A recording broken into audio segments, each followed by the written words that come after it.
सोलापूर लोकसभा मतदारसंघातील महाविकास आघाडीच्या उमेदवार आमदार प्रणिती शिंदे यांच्या प्रचारार्थ शेळगी इथं महिला मेळाव्याचं आयोजन करण्यात आलं होतं।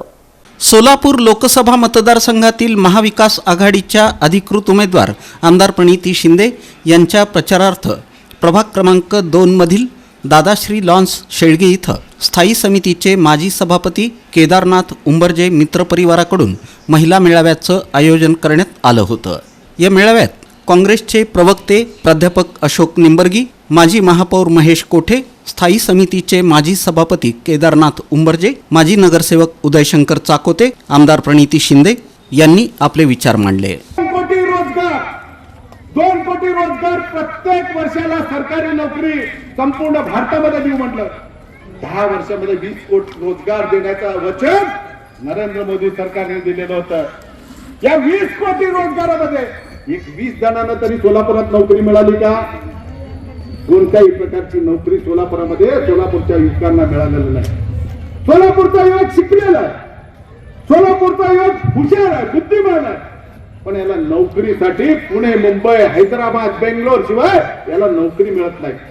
सोलापूर शहर म्हणजे पेन्शनर लोकांचं शहर झालेलं आहे। शिकलेली मुलं पुणे, मुंबईमध्ये नोकरीला जातात, म्हातारे आई वडील घरामध्ये राहतात। अशा प्रकारची परिस्थिती निर्माण झाली। एनटीपीसी आणली, 100 कोटीचे रस्ते आणले, 350 कोटीचे ड्रेनेजची योजना आणली, स्वतंत्र जिल्ह्याला एक विद्यापीठ आणलं। कितीतरी कामं सांगता येतील की ती केवळ शिंदे साहेबांमुळे झाली। आज जर उजनी ते सोलापूरची एक लाईन झाली नसती तर ह्याचा विचार करा की तुम्हाला 5 दिवसाला आणि 8 दिवसाला जे पाणी आहे ते 15 दिवसाला आणि 20 दिवसावर गेलं असतं उजनीची लाईन जर नसती तर।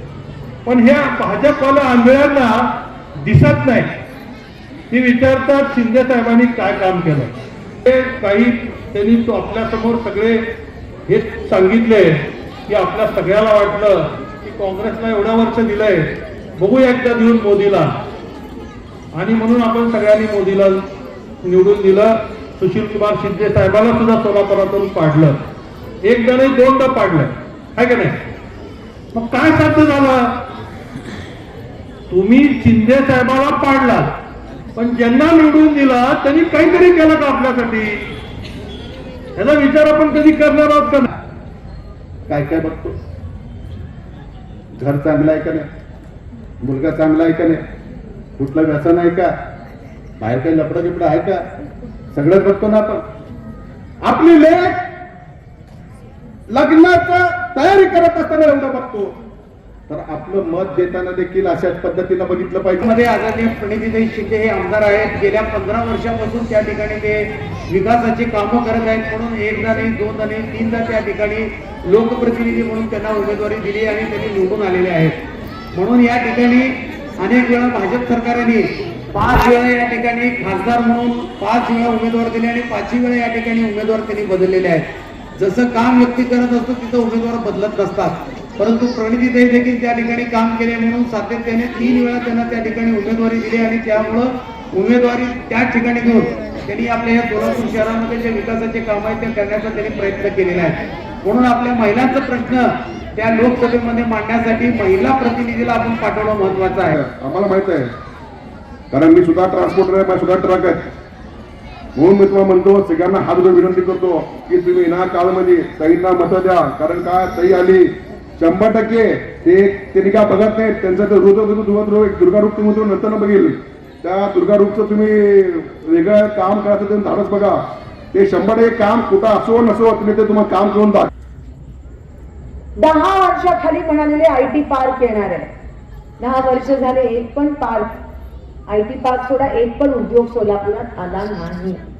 तुमचे युवक वन बेरोजगार फिरतात, त्यांना नोकऱ्या नाही आहेत। ज्या थाटा मातात मोदीजी आलेले की 15 लाख जमा होणार आणि नोकऱ्या देऊ आणि बिझनेस लावू आणि हे आणि ते, काय झालंय का सोलापूर? उलट सोलापूर 10 वर्ष पेक्षा 20 वर्ष मागे गेले 2 बीजेपीच्या खासदारांच्या निष्क्रिय कामामुळे। आणि मला विरोध करायचा म्हणून मी विरोध करत नाहीये, पण ही वस्तुस्थिती तुमच्या समोर मांडायची आहे। मला वस्तुस्थिती आहे, शेवटी नुकसान तुमचा होतोय, तुम्हाला भोगावं लागतंय। सत्ताधारी तुमच्याकडून मतं घेऊन फक्त मस्त मजेत बसले. एकदा तरी चिमणीसाठी बोललं का कोण लोकसभेत मला सांग? एकदा तरी विमान सेवेसाठी लोकसभेत या दोघांपैकी कोण बोललं? एकदा तरी आपली पाणी टंचाई होते त्याच्यासाठी कोण बोललं का? एकदा तरी आपल्या काठी यात्रेसाठी कोण बोललं का मला सांगा? जेव्हा जेव्हा मला चान्स मिळाला विधानसभेत मी या सगळ्या विषयांना घेऊन बोलले. कारण का मी नाही घाबरत कोणाला. मी लोकांसाठी काम करते. मी का कोणाला घाबरू? लोकशाही आहे, इकडे कोणाची हुकुमशाही नाही आहे. मी ईडीला घाबरत नाही, कारण का मला लोकांनी निवडून आणलं. मी लोकांमध्ये विश्वास ठेवते. या प्रसंगी मंचावर सरोजिनी जावळे, रोहिणी सावंत, उज्ज्वला उंबर्जे, सोनाली लाड, महेश सावंत, सुशील बंदपट्टे, मोनिका सावंत यांची उपस्थिती होती. सूत्रसंचालन नागनाथ कोप्पा यांनी केलं. या मेळाव्याला महादेव जावळे, बाळकृष्ण लाड, महेश जेवरे, शिवकुमार कोळी, सुधाकर सगरे, मधुकर भोसले, शिवाजी दिंडे, बसवराज उंबर्जे, महेश पटणे, बिभीषण डोरले, शहाजी सुरवसे, मारुती सावंत, सुहास सुरवसे, सुधीर सुरवसे, नागेश ककमारे, मंजुनाथ बिराजदार, पप्पू प्रधान, बसवराज बिराजदार, शांतवीरप्पा बनसगोळे, महेश ठेसे, श्रीशैल उंबर्जे, मोहसिन इनामदार, महेश बायस, अमोल बायस, बसवराज चडचण, मल्लीनाथ ककमारे, संदीप खेडकर, वीरेश गाडेकर, सुरेश पारशेट्टी, आकाश कोळी, निलेश धायगुडे, आशिष आंबेकर, पिनू करपे, मिलिंद आंबेकर, कुंडलिक धायगुडे, सिद्धाराम कोन्हाळी, वीरेश मारलभावी, कालीनाथ गोडसे, शिवलिंग त्रिशूल, सैफन मुजावर, सिद्धू मिलिमणी, लक्ष्मीकांत कोरे, मयूर लालसंगी, नितीन मोहिते, सचिन मोहिते, बसवराज रोडगीकर, श्रीधर गायकवाड, चंदन त्रिशूल, योगेश दुलंगे, जगदीश वळसंगे, राहुल शिंदे, परमेश्वर सावंत, संतोष अंबुसे, भारत मामड्याल आणि परिसरातील महिला बहुसंख्येनं उपस्थित होत्या.